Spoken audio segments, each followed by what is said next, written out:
Kaya pa, SB, kaya pa, grabe yun. Grabe, pang-apat na event ko po ngayong araw. Ilang lugar na puntahan ko. Simula Santa Mesa, Malate, Binondo. Ngayon, libo-libong tao na naman dito sa Tondo.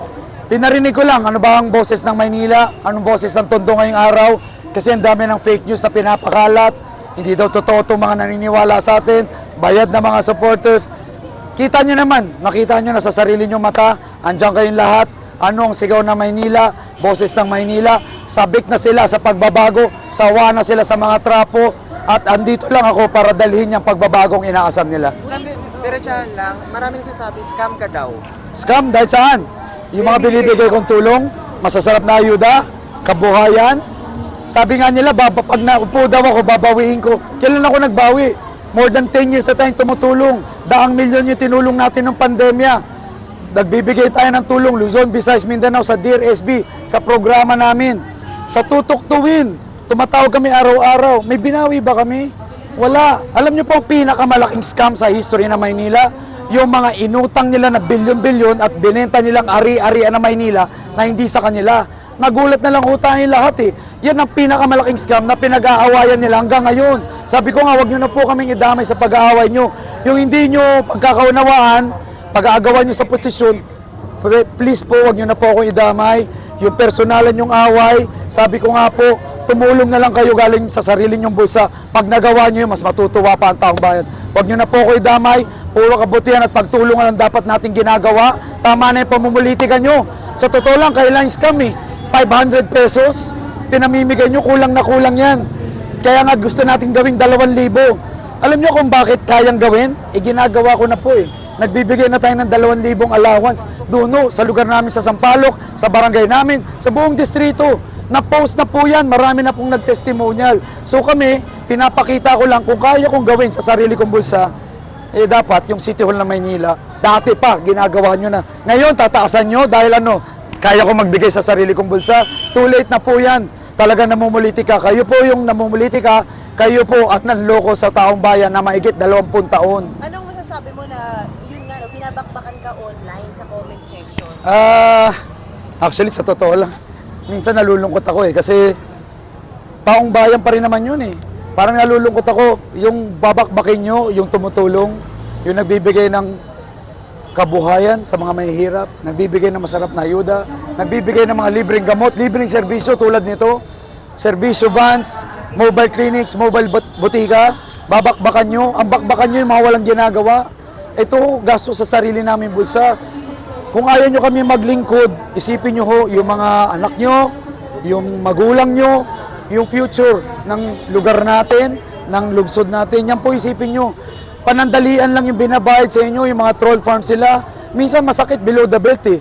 Pero sabihin ko nga doon sa mga nagbabayad, yung mga kandidatong ginagastosan yung paninira sa akin, huwag nyo po akong turuan, laruin yung laro nyo. Dahil kaya ko pang lumaban, laki akong sampalok. Ang aso nga pag tinadya ka mo, kakating ka tao pa kaya? Kaya huwag nyo na po akong i-force na lumaban, lalo. Kasi mas lalo akong ginaganyan, mas lalo ko pong gagalingan, mas lalo kong ibibigay lahat ng meron ako. At talagang manggigigil lang kayo sa inggit dahil papakita ko sa taong bayan kung gaano kayo kainutil dahil wala kayong tinutulong. Ano sabi ni Kuya Will sa'yo? Kamusta? Kasi the last time sinama mo siya mag-COC filing, siya rin gearing up for his campaign. Yeah, tuloy-tuloy lang daw. Tuloy-tuloy lang. Ituloy mo lang yan, Sam. Araw-araw nakikita ng taong bayan yung paglakas mo, yung boses ng Maynila, naririnig nila. Libo-libong mamamayan ang sumusuporta sa akin. Kaya daw ako sinisirahan kasi nga lumalakas. Mina-mindset nila yung taong bayan na wala namang supporters, pero hindi naman pwede magsinungaling yung nakita nyo ngayon. Kahapon, nung isang araw, libo-libong tao. Pag tinuloy-tuloy natin to, alam niyo na kung mangyayari.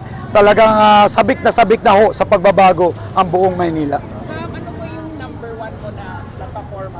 Number 1 plataforma natin yung kalusugan. Kasi yan po yung binubulong sa akin ng mga lola't lola, nanay, tatay, yung mga may sakit na hindi makapasok sa ospital, walang pambayad, walang pambili ng gamot.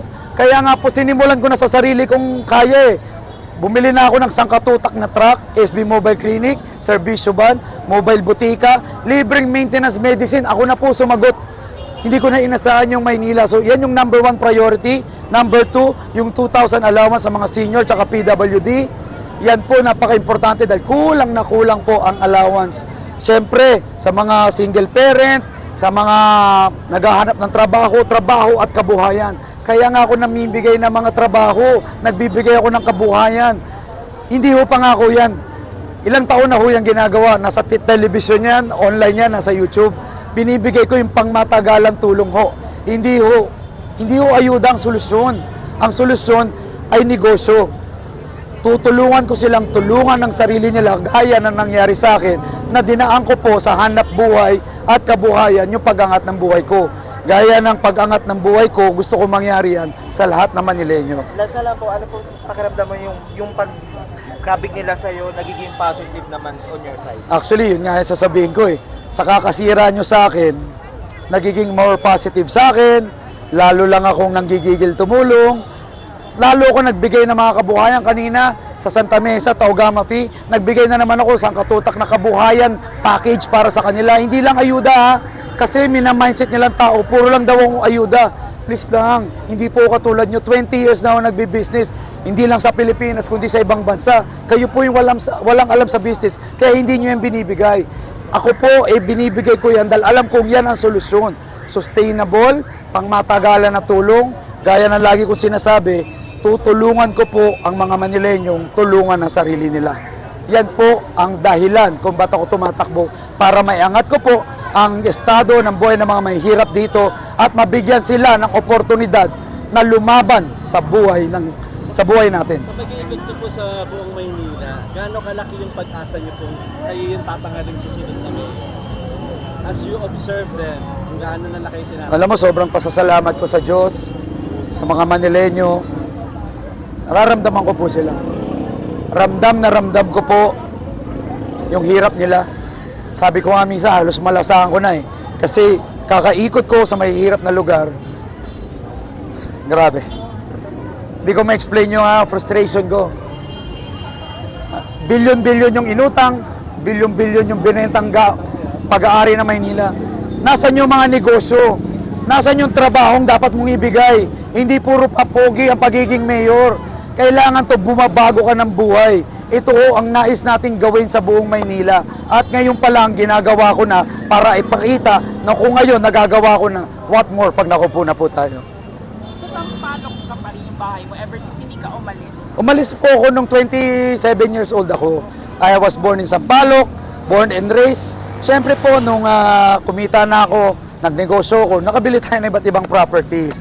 So pagkatapos noon, nakabili na po tayo ng iba't ibang properties, pero yung bahay namin nandun pa rin. Actually, yun nga headquarters natin ngayon. So araw-araw nandun po tayo, yung mga kababayan natin na nanonood, nandun lang po yung headquarters namin sa bahay namin sa Sampaloc. Strong statement yung sinabi mo kanina tungkol sa mga kalaban mo. Handa ka ba na sasagutin ulit nila yan? Actually, sila naman yung naninira eh. Imbis na nanahimik akong tumutulong, sisitayin nila ako, sisirain nila ako. Kaya ako, ang dapat pag-usapan, hindi yung pagtulong ko. Ang dapat na ma-explain, yung inutan nilang bilyong-bilyon na babayaran in 20 years ng mga kababayan natin. 20 years babayaran yung almost 20 billion na inutang nila, plus yung mga binenta nilang ari-arian ng Maynila na hindi man lang pinaalam sa mga kababayan natin. Yan ang biggest scam sa history ng Maynila. Sam, sa sobrang pag-iikot mo daw sa Manila, nawawala ka ng time kay Rian. Hindi naman. Hindi naman. Actually, nakikita naman kami palagi. Laking pasalamat ko dahil sobrang suporta niya. At yun nga, tatakbo pa nga kami sa New York Marathon next week eh. So yun, all around naman tayo. Iningatan natin yung health natin, tulong sa mga kababayan, at siyempre, magdala ng pag-asa at pagbabago dito sa Maynila. Paano mo pa gagawin tumakbo New York? Nandito grabe na yung parang marathon na rin tong ginagawa mo. Actually, part na ng training nga to eh. Hindi na ako nakapag-train for marathon, but yung pag-ikot ko araw-araw, yan yung nagbibigay sa akin ng lakas, yung mga kababayan kong mga lola't lola ko. Salamat po sa pagmamahal ninyo. Dahil sa inyo, lalo akong nabibigyan ng lakas, nagsisipag, at talagang mawalan na ako ng boses. Pero walang magpapatigil talaga sa akin dito sa hangarin natin makatulong. Very public kayo ni Rian, pero conscious effort ba na hindi mo siya isama sa mga ganito? Opo, kasi ayaw natin maging showbiz itong mga pinupunta ng rally.